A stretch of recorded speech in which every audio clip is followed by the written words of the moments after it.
intente viajar con su imaginación a los años 50. Eran los comienzos de la Iglesia del Señor, una época inédita en la historia. Portentosos oradores que sin miedo a la persecución del imperio plantaban iglesias en cada rincón que sus pies se posaban. Para ir más allá de lo que estaba a su alcance, surgieron los viajes misioneros, expediciones llenas de peligros y emociones que jamás fueron experimentadas o imaginadas por mortal alguno. En ese contexto surgen dos de los más grandes pioneros de dicha empresa, Pablo y Bernabé. Estos solían llevar con ellos en sus viajes a jóvenes con potencial de predicadores y maestros. La idea era capacitarles en el llamado o la misión que el Señor Jesús había dado, y predicar el evangelio a toda criatura. De entre los primeros cadetes a entrenar, eligieron a un muchacho llamado Juan Marcos, un chico del cual la historia aún debate si se trataba del joven rico que llegó hasta donde Jesús intentando ser un cumplidor de la ley. En el primer viaje que este joven les acompañó, la Biblia no nos dice las razones, y vaya que tengo sed o curiosidad académica por saberlo, pero para ventaja mía no dice nada. Solo menciona que este muchacho no soportó la presión y la carga del ministerio en las misiones. Basta con saber que se convirtió en el primer desertor de los viajes misioneros. De hecho, la historia así lo hubiera recordado, de no ser porque lleno de coraje y con suficientes agallas, tiempo después solicitó a los experimentados pioneros que le dieran una segunda oportunidad de embarcarse en las misiones. Bernabé fue complaciente con la solicitud del joven, pero no así el apóstol Pablo. Este último, sabemos por su historia, no soportaba los desertores al lado suyo. Su temperamento colérico de vez en cuando lo dominaba, dejaba a un lado la presencia del Espíritu en su vida, y ya puedo oírlo decir: ya nos falló una vez este muchacho, ¿por qué queremos llevarlo una segunda vez? No, él no viaja con nosotros. Esto provocó tan grande discusión entre los dos gigantes, hablo de Pablo y Bernabé, que el equipo se partió en dos. Bernabé le dijo a Pablo: usted puede ir con quien usted quiera, donde usted quiera, pero yo he decidido dar otra oportunidad a este muchacho. Y si ustedes, los más estudiosos, están preguntando ahora: ¿qué está haciendo, predicador, contándonos esta historia si recién empezamos el domingo a estudiar el Evangelio de Marcos? Pues bien, cuando me refiero a este muchacho, estoy refiriéndome a quien escribió el Evangelio de Marcos. Y en honor a eso es que nuestro sermón de hoy se titula Introducción al Evangelio de Marcos, parte 2. Ahora hablaremos de su autor. Vayan en su Biblia hasta Marcos capítulo 1, y cuando lo encuentren, por favor, se ponen de pie para mayor reverencia a la lectura. Mejor vayan hasta el capítulo 14. Capítulo 14, no me he equivocado y no se preocupen. Capítulo 14, Evangelio según San Marcos. Les expliqué en domingo que íbamos a colocar la fundación del libro y que en ello los detalles introductorios son indispensables. Ya colocamos algunos en fin de semana. Ahora hablaremos sobre el autor del libro, o mejor digo, el escritor. Hablaremos sobre su estilo literario y algunas cosas más. Como ahora ya saben que se trata de Juan Marcos, también saben que se trata de casi un adolescente, no sé si 18 o 20 años, cuando se acercó a Jesús. Mencioné en la introducción que los historiadores siguen debatiendo si se trata del joven rico o no. Eso lo insinúan en honor a los recursos de este muchacho para incursionar a los viajes misioneros o subsidiar a otros en esta empresa. También deben saber que fue discípulo de Pedro. Muchos llaman a Juan Marcos el que escribió el Evangelio de Pedro, como muchos dicen que Lucas escribió el Evangelio de Pablo. No es que Pablo o Pedro tengan un evangelio, es que los gigantes eran Pablo y Pedro, los seniors, los experimentados. Entonces, como discípulos o como cadetes, tenían entre otros a Juan Marcos o a Lucas. Lucas es el que escribe precisamente el evangelio que lleva su nombre. Entonces, insinúan los historiadores en honor al estilo, en honor a detalles geográficos, que Marcos escribe siendo un discípulo de Pedro y que las cosas que narra, si no las presenció él mismo, fueron testificadas por Pedro. De la misma forma, Lucas, que no vivió cerca del Señor, tuvo que escuchar de Pablo lo que escribió al respecto. Pero bueno, voy a leer el capítulo 14, verso 49, para darles más detalles biográficos de quien escribió este evangelio. ¿Listos al capítulo 14? Vayan hasta el verso 49. Cada día estaba con vosotros enseñando en el templo y no me prendisteis. Está hablando el Señor Jesús cuando iba a ser capturado. Pero es así para que se cumplan las escrituras. Entonces todos los discípulos, dejándole, huyeron. Pero cierto joven le seguía, cubierto el cuerpo con una sábana, y le prendieron. Mas él, dejando la sábana, huyó desnudo. Paréntesis. ¿Quién pudo escribir este detalle? Si todos huyeron. Nadie pudo haberse dado cuenta de que entre el grupo que acompañaba a Jesús, uno de los muchachos dejó hasta la sábana, excepto el que está hablando sobre sí mismo. Todo nos hace creer que Juan Marcos es ese muchacho que huyó desnudo. Y no da más detalles diciendo, fui yo, porque no era ético, porque le causaba vergüenza.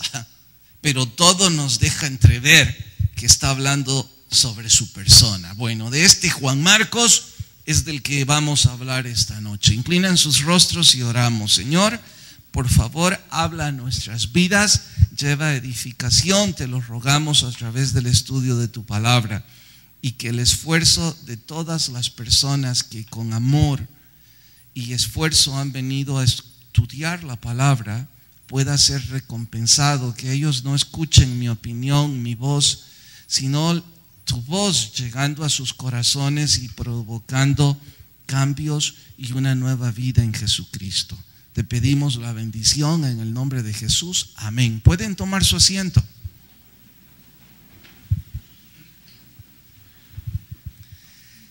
Los errores son grandes maestros cuando hay grandes estudiantes. Lo voy a repetir porque muchos son amigos de charlas motivadoras que recalcan que los errores son catapultas para el éxito, cosa que es cierta. Son amigos y parece se jactan de los errores utilizando frases como el estribillo de que todos mis fracasos solo me dicen la forma incorrecta de hacer las cosas y que después de tantos errores lo haré muy bien. Bueno, repito, en efecto, los errores son grandes maestros, pero únicamente cuando hay buenos estudiantes. Significa que nadie debería sentirse optimista de equivocarse si no es buen estudiante, si no está dispuesto a corregir. Puede estar seguro que hay una cantidad no pequeña de hombres y mujeres que despilfarran recursos, nunca aprenden de sus propios errores. Dejaron una, dos, repetidas veces una materia porque no aprendieron de lo que hizo que fracasaran la primera vez. Fracasan 2 o 3 veces en romances porque no aprenden nunca. Fracasan en trabajos, fracasan en cualesquiera circunstancias porque somos pésimos estudiantes. Nadie debería sentirse orgulloso de eso. Claro, Juan Marcos era un buen estudiante. Ahora lo verán. La deserción en ese primer viaje misionero no es la única vez que lo vemos huyendo. Ya les mostré en la lectura una segunda vez. Y este caso, huye desnudo. Creo que él lo hace para recalcar quizás sus temores de joven o quizás sus arrebatos al inicio de su carrera ministerial. Quizás si yo no hago énfasis en los errores de este muchacho, la historia no los mencionaría. Si al empezar este estudio yo les hubiese preguntado, ¿alguien tiene idea quién es el primer desertor de la iglesia primitiva en los viajes misioneros? Temo que 1, quizás o 2 de ustedes tal vez habrían caído en la cuenta que era Juan Marcos. En su mayoría nunca oyeron hablar de un desertor de las misiones.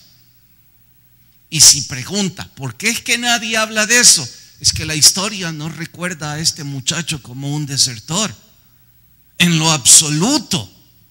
La historia más bien lo recuerda en lo que hizo después de sus errores. Estoy diciendo que sus sonadas cobardías le dieron las agallas para él convertir su vida en lo que la historia le reconoce. Entre otras cosas, se convirtió en el tercero más grande de todos los misioneros, si es que alguna escala yo podría hacer. Mire, yo creo que Pablo debió estar boquiabierto y avergonzado cuando en sus siguientes viajes encuentra a este muchacho, quizás a los 22 o 25 años, ya con una pinta no de un adolescente, sino de un hombre, y convirtiéndose en un gigante del ministerio. Creo que Pablo tenía que haberle dicho: lamento mucho no haberte dado la oportunidad, estoy avergonzado de haber sido tan altanero y prepotente. Nunca imaginé lo que Dios iba a hacer a través de tu vida. De vez en cuando también pienso que Pablo pudo haber dicho: hice eso para que escarmentaras. Bueno, no importa. La Biblia no dice qué es lo que sucedió entre ellos. Solo dice que fue el primer desertor para convertirse en el tercero más grande de todos los misioneros. Y si eso no le parece ya suficiente para su historia, oiga, escribe el segundo evangelio. Y si eso ya no le parece bastante, no olvide que le escribe a los romanos. Dicho de otra forma, Mateo tenía una labor bastante difícil, pero si la comparo con Marcos, los judíos eran religiosos por naturaleza y además monoteístas. Los romanos tenían aversión a esa religión y eran politeístas, paganos y depravados. A ellos tenía que hablarles sobre el Señor. Así es que vaya que tiene méritos. Todo esto me lleva a una lección personal. Y digo, si alguien quiere medirme por mis fracasos del pasado, es su asunto. Mi vida no es privada y júzguenme como se les antoje. Pero en lo que a mí respecta, yo me voy a esforzar después de leer esta historia en aprender de mis fracasos. Y que los errores que cometí, sean 5 o sean 10, vergonzosos o no, en realidad la historia se tome el tiempo de olvidarlos en honor a una u otra cosa buena que decida hacer, ahora que he puesto mi fe en mi Señor. Desde luego no debemos pasar de largo, que para que un error redunde en éxito, debe haber un buen estudiante. Entonces me estoy gritando en esta primera enseñanza. Mire, el asunto no son sus errores. El asunto es que usted responda si usted es un buen estudiante para aprender al menos una pizca de sus errores. Eso es lo que debe responder. Lo triste es que hay muchos que nos creemos sabios en nuestra propia opinión. Y como ese joven que nunca escucha consejos de sus padres, los adultos en peor circunstancia creemos que tenemos la razón. Pésimos estudiantes. Quiero asegurarme que esta primera parte del estudio me di a entender, y creo que siempre eso ayuda, recrear la enseñanza y aplicarla a nuestro diario vivir con ejemplos prácticos.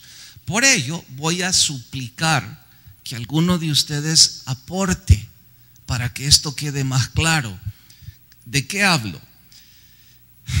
Sería enriquecedor que uno o dos de ustedes, hombre o mujer, quisieran en 2 palabras decirnos algo de su pasado, un error, un pecado, si así quiere llamarlo, un estilo de vida equivocado del cual usted se avergüenza mucho y que le trajo tristes consecuencias.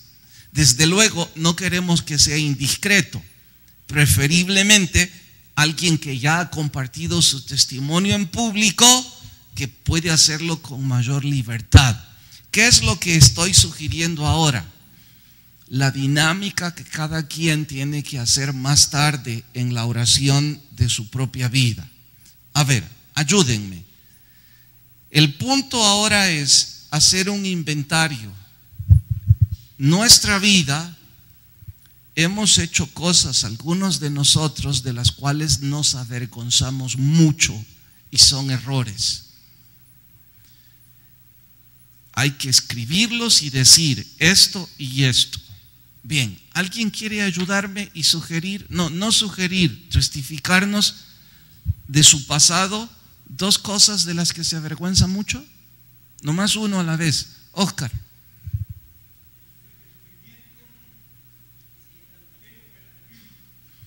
Entonces sería adulterio y alcoholismo. Esto le llevó a mucho sufrimiento, un estilo de vida del cual usted se avergüenza, y seguro por lo que he escuchado en su testimonio, si pudiera retroceder el tiempo, serían 2 cosas que no repetiría más. Bueno, ¿alguien quiere más? Ayudar y decir otras 2 cosas más. Necesito 2 o 3 para que esto funcione. Yo sé que la mayoría de ustedes han sido tan santos que esto es difícil imaginarlo, pero a ver, Fabricio.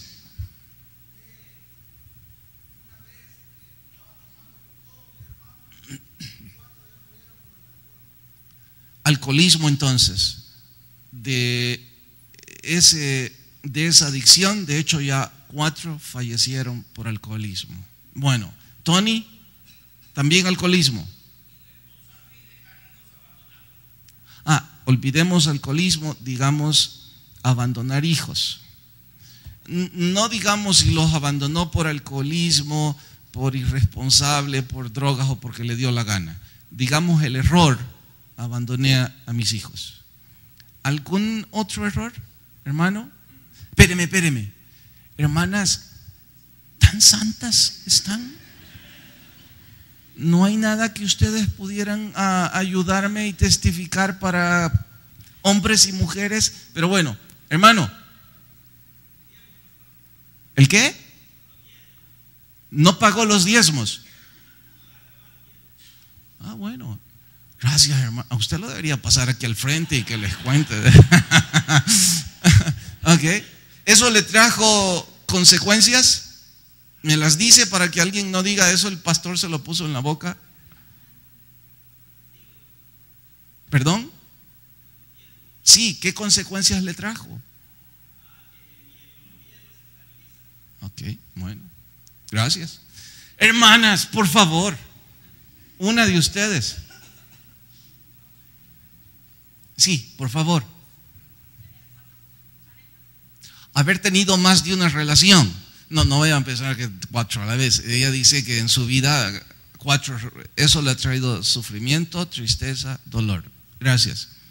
Y no se vaya a sentir apenada. Si yo le contara aquí de 4, 5, 8, bueno. ¿Alguien quiere más?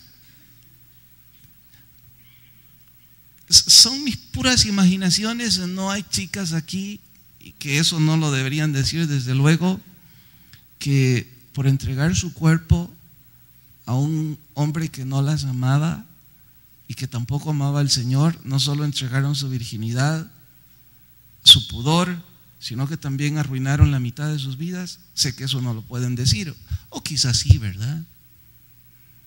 O algún hombre, como ya dijo Tony, que abandonó sus hijos porque creyendo que tener sexo a su antojo, o aquellos hombres que tuvieron relaciones con personas casadas, hombres o mujeres, y como dice la Biblia, que el que toma fuego entre su seno, ¿es que acaso espera que sus vestidos no ardan y se termine quemando? Bueno, cantidad de errores.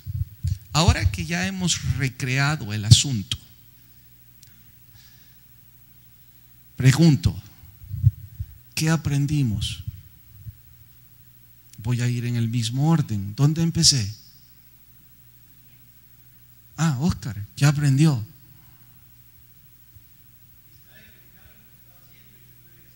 Pero puntualmente en las dos cosas. ¿Qué aprendió de esas dos cosas? Que no está bien vivir en el alcoholismo y que no está bien vivir en el adulterio. Ok. Seguimos con Fabricio. ¿Qué aprendió? Que si hubiera seguido tomando, no estaría contando eso aquí, y sus 2 hijos y su esposa no estarían felices de contar con su padre. ¿Dónde iba? ¿Quién fue el tercero? ¿Quién? Tony.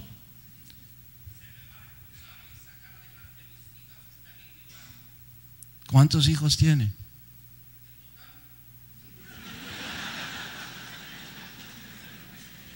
Pues claro. No me había contado, Tony. Bueno, si usted pregunta mi opinión, y no quiero congraciarme con los 3 que ya dijeron esto, pienso que han sido buenos estudiantes. No sé si aprendieron tarde, pero aprendieron. Y estoy seguro, por lo que sé de sus vidas ahora, que usted no los va a hacer caer en esos errores. No importa cómo usted pinte el error, no van a caer porque aprendieron. No fue fácil y requería mucho esfuerzo, pero aprendieron. Ahora, los que no han hablado, respondámonos. Aprendimos.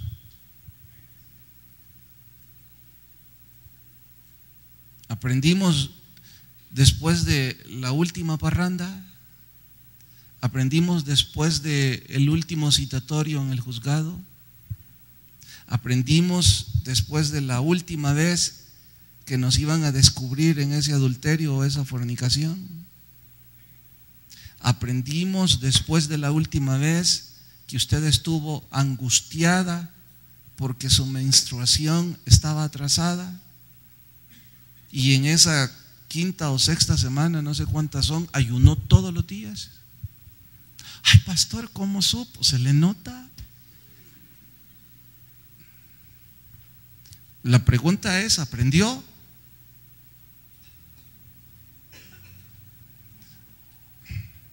Si no aprendió, o yo no aprendí de mis propios errores,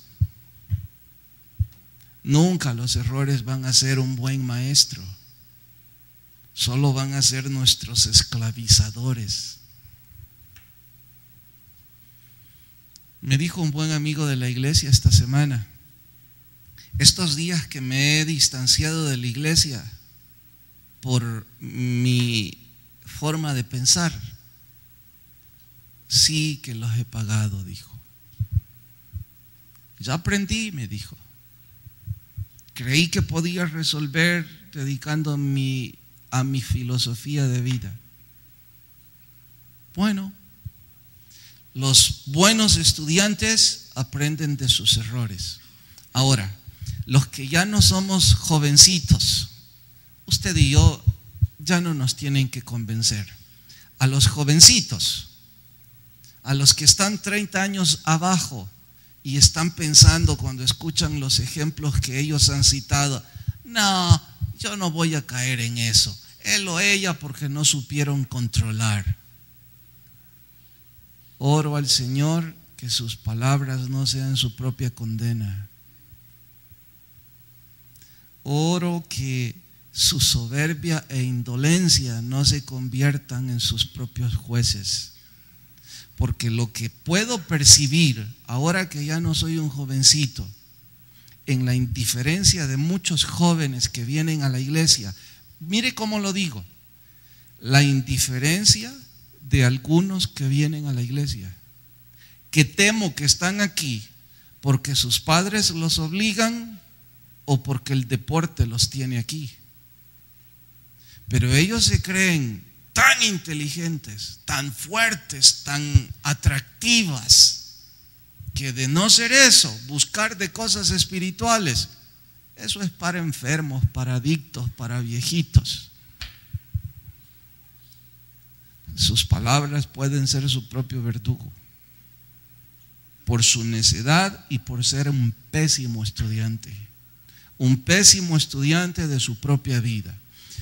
Cuando terminé de escribir este estudio, empecé a revisar mi vida y escribí las 8 cosas de las que más me avergüenzo, en donde me he prometido no las voy a repetir. Y como se convirtió en un tiempo de relación espiritual, incluso empecé a poner qué me llevó a esos errores, las consecuencias de esos errores, lo que en algunos de ellos aún sigo pagando por mis errores. Algunas cosas son graves, otras no, pero ha sido una estupidez terrible. Voy a contarles 1 o 2 de las que puedo, y las demás quédese con el deseo. Y la 1 o 2 nomás para ilustrarles, para que algunos intenten recrear eso en su vida. Terminé mis estudios en la universidad a los 27 años y me gradué del colegio a los 18. Entonces, cuando hice el inventario, perdí 4 o 5 años. ¿Qué hice? Qué torpeza más grande. Después hice cuentas de mi primer sueldo, porque, bendito Dios, no he ido para abajo excepto 2 veces en la historia. Entonces empecé a hacer números de cuánto gané y dirán, es una locura. Ahora verán lo que es locura. Desde los 18 años tengo sueldo. A los 44 por 12 meses, tanto. ¿Dónde está ese dinero? ¿Cuántas tonterías he hecho? Y esas cosas triviales. Y quizás esto sirve de ayuda porque algunos que son muy jóvenes pueden empezar ya a responderse. Y si alguno dijo, mire, le tardó 7 años, usted ya tiene 30 y no ha sacado nada, deje de estar hablando de mí. Y es tan pésimo estudiante de su propia vida que no ha puesto eso en su estilo de vida. Y no reconoce. Y no quiere nada con el Señor. Y cree que usted va a conquistar al mundo sin la ayuda de Dios. Pero bueno, estoy en Marco, ¿verdad? Voy a regresar. El estilo literario. Estoy colocando la fundación. En cuanto al estilo literario de este evangelio, mire, esto es parte de lo que los estudiosos llaman los evangelios sinópticos. Sinopsis no es un vocablo religioso, es más bien un vocablo académico. Es una palabra compuesta. Sin significa juntos y opsis significa vista. Si traducimos o interpretamos del griego al español sinopsis, se entendería visto desde lugares distintos puntos de vista. Eso sería sinopsis. Por eso es que usted escucha que algunos estudiosos sugieren haga un cuadro sinóptico, es decir, el mismo asunto visto desde varios ángulos. Entonces, en mi inventario, si yo necesito ayuda espiritual, desde mi punto de vista, le digo a uno de mis consejeros, qué sé yo, a alguien en quien puedo confiar, y lo mismo, y hago un cuadro sinóptico y digo, no me di cuenta que estos son errores. Pero eso puede hacerlo en cualesquiera áreas de la vida, un cuadro sinóptico. Entonces, hay 4 evangelios, 3 son sinópticos. Se les llama así porque están desde el mismo punto de vista. ¿De qué hablo? Los 3 escribieron a pueblos sin fe, no alcanzados. Era evangelismo puro. Hablo de Mateo evangelizando a los judíos. Ellos tenían el judaísmo, no el cristianismo. Hablo de los romanos, eran politeístas, y los griegos, filosofía y tanta mitología pagana. Entonces, estos 3 tenían que hablarle a esta gente de nuestro Señor Jesús, y en eso son un tanto parecidos, en contraste con Juan. Juan estaba hablándoles a los que ya creían en Cristo. De ahí que se les llame evangelios sinópticos en honor a su similitud. Y cuando alguien va a estudiar algún pasaje, si quiere sacar más información para su vida espiritual, se recomienda tomar los retratos complementarios en honor a lo que le estoy explicando. No sé si mientras profundicemos en capítulo verso por verso, voy a intentar compararlos y tomar pasajes paralelos, pero sé que entre ustedes muchos son estudiantes serios de la Biblia y lo harán. En ese caso se sugiere, bueno, compare ese mismo pasaje con Mateo, pero no olvide el estilo literario de Marcos, porque eso le va a dar un punto de referencia. Déjeme citar pequeños ejemplos para los que irán a hacer eso con mayor énfasis. Marcos, en su libro, el 45% de sus capítulos son en estilo narrativo, a diferencia de Lucas, un 34%. Entonces, cuando yo tomo a Marcos, sé que él es un narrador. Lucas no. Lucas es un científico y su evangelio es un tratado, un ensayo filosófico. Entonces yo debo leerlo o estudiarlo en honor a ese estilo narrativo. Otro ejemplo, Marcos apenas presenta 4 parábolas. Contraste con Mateo, 18. Y si usted pregunta, pero ¿y por qué eso? Simple, el estilo de Marcos es narrativo mayormente. No está hablando sobre doctrinas. Su interés, es más, algunos estudiosos le llaman el reportero gráfico. Ya les voy a decir por qué, pero entre otras cosas, su particularidad en cuanto a puntos específicos. ¿Sabe que Marcos no habla sobre genealogía y tampoco sobre la Navidad? No hay nada.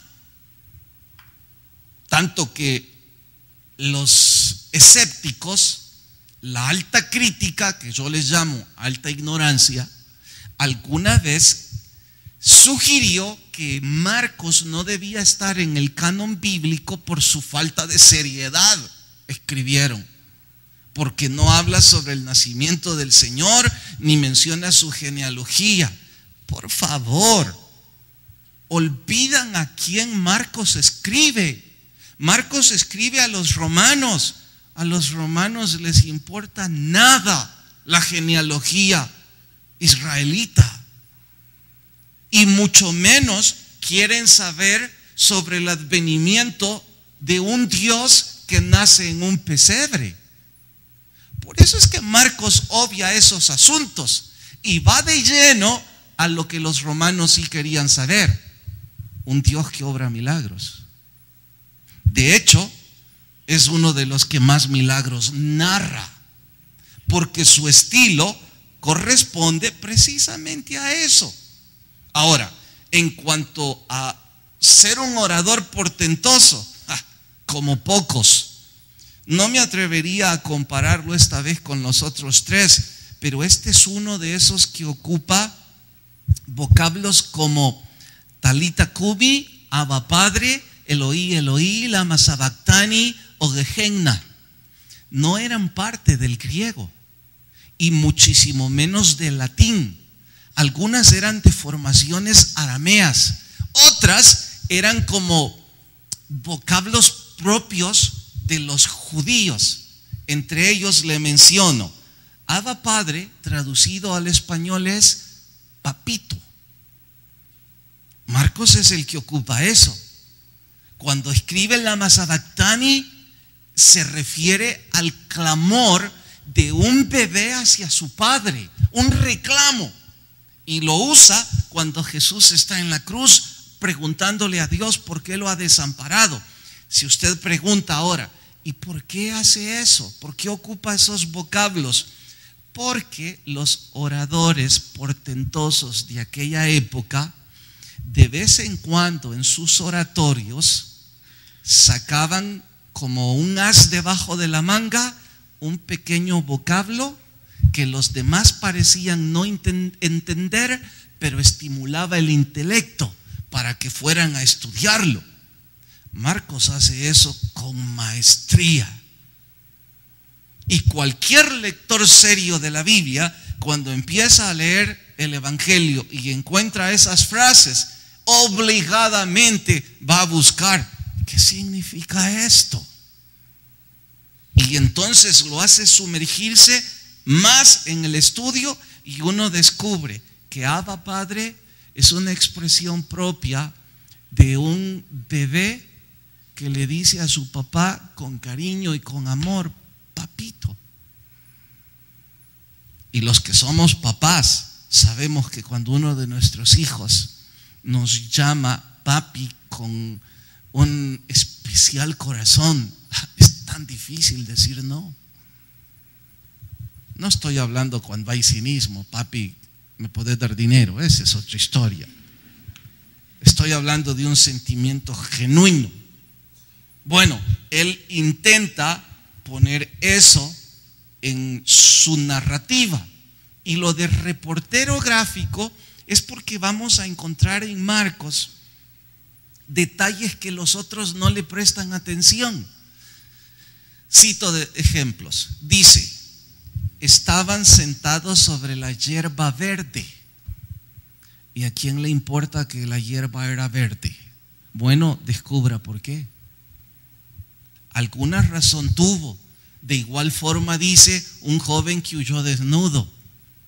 Algo quiso decir. Es reportero porque está poniendo cosas que parece que los otros no las pondrían, pero tiene un significado espiritual desde donde él estaba viendo las cosas. Bueno, ese es el Evangelio de Marcos. Y ya que he estado hablando de reportero gráfico y de sus detalles al narrar, cierro compartiendo la curiosidad que sació uno de los caricaturistas, si es que esa es la palabra correcta. El otro día, en un parque temático, mientras esperaba, me acerqué a un caricaturista y le pregunté qué era la parte más difícil. Él sonrió y me dijo: ¿me va a pagar o no me va a pagar? Depende, pero primero cuénteme. Él sonrió aún más y dijo: es fácil. Mire estas caricaturas. ¿Dónde está la mayor deformación? No fui capaz de percibirlo. Le dije: no sé. Casi siempre en la nariz, me dijo. Los que somos caricaturistas sabemos dibujar, vemos el rostro, la mayor parte del aspecto de su rostro solo lo plasmamos y deformamos la nariz. Porque la nariz, me dijo, es como el punto de referencia. Si su nariz es más grande, un poco más ancha que lo original, pues entonces ya su rostro se deformó, aunque no del todo. Y eso es todo, dijo. Le pregunté: ¿me está diciendo que nomás la nariz es suficiente para deformar el rostro humano y convertirlo en una caricatura? En efecto, dijo. Las demás partes de su rostro probablemente no, insistió, pero la nariz va a deformar lo demás fácilmente. Mientras él decía eso, estuve pensando, algo parecido es también en la vida cristiana. Hay algunas doctrinas o algunos puntos de referencia que, si están deformados, deforman toda la fe. Si no están, ese estilo de vida es una caricatura del Evangelio, pero no un Evangelio genuino. Y si usted me preguntara a mí cuáles creo que son esos puntos de referencia, deben ser varios. Pero ahora que estamos estudiando los Evangelios en honor a que habla del servicio a Dios, el Evangelio de Marcos, tengo que decir que en la nariz cristiana, aquellos que sirven al Señor son parte del Evangelio genuino. Los que no, solo son una caricatura. Han deformado su estilo de fe. Y no crea que es un asunto exclusivo de Marcos. Recuerde que Malaquías también dice la diferencia entre el que sirve y el que no sirve. Recuerde que las cartas paulinas hacen referencia a ser un siervo, un esclavo voluntario. Puedo pasar toda la noche diciéndole que todos los escritores bíblicos gritan que quien no sirve al Señor solo es una caricatura religiosa. Usted decide qué tipo de vida es la que quiere llevar y si piensa aprenderse de sus propios errores. Inclinan el rostro y oramos. Señor, gracias por tu palabra, por lo que ésta nos ministra. Rogamos hables a nuestro corazón. y que si hay personas sin Jesús hayan podido asimilar el llamado que tú tenías para ellos, y que los que ya somos salvos, no sé qué enseñanza quisiste darnos, pero gracias porque me gritaste a mí. Y si hay personas sin Jesús que están en medio nuestro con su rostro inclinado y ojos cerrados, 2, 5 veces vino, pero nunca antes vino a Jesús, nunca antes hizo la oración de fe, no le invito a venir al frente, cambiar su religión, adoptar compromisos. Le invito a abrir su corazón con fe a Jesús. Y que si alguien esta noche dice, mire, yo quiero tomar ese paso de fe, donde está, levante su mano y déjeme orar con usted. La baja de inmediato. Nadie le va a aplaudir, nadie va a preguntarle más. Es entre usted y Dios. Puede bajar su mano. ¿Habrá alguien más que dice, yo también quiero tomar ese paso de fe y me deja orar con usted? ¿Alguien más esta noche que levanta su mano en señal de recibir a Jesús? ¿Alguien más? Señor, gracias, te rogamos que vayas con nosotros y que tu presencia nos acompañe. En el nombre de Jesús, amén y amén. Nos vemos fin de semana. Que la paz de Dios vaya con cada uno. Los profesionales de la salud son 10 para las 8, 8 en punto empezamos la reunión.